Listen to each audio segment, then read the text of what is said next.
Hi guys! Pumunta kami sa Hoyo Fest event sa Mega Mall last week to show support to one of my closest client and friend na rin, na si Sheena.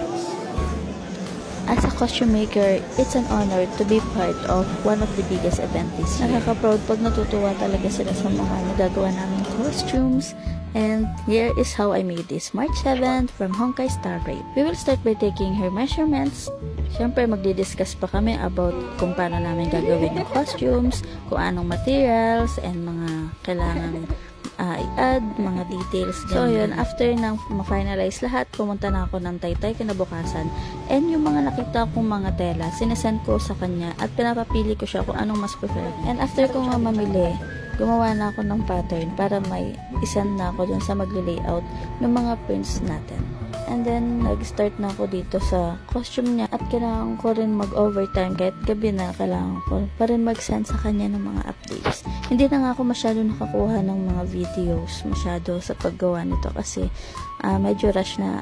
Parang I only have 4 days to make this costume kasi meron pa akong mga naunang mga commissions na kailangan kong unahin kasi yung line-up ko medyo hectic na kasi yung schedule. Siyempre, kailangan natin mag-grind dyan. Masyadong marami tayong bayarin, mga bills. Kaya, ayan. Hindi na ako masyadong naka-video ng mga process niya. And then, dumating na nga sila to fit the costume.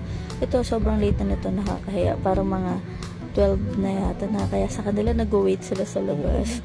Kasi, ang gulo talaga dito sa loob ng bahay. Tapos, hindi pa ako totally tapos.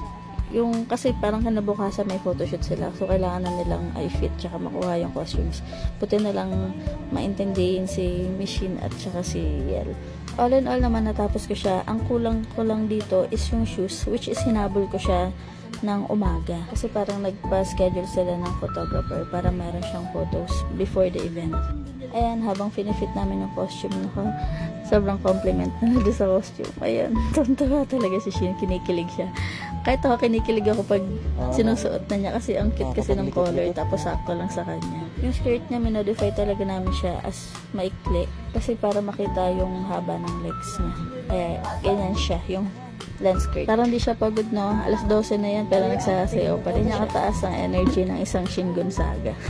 Ayan ang kanyang final fitting. All goods and ready to go.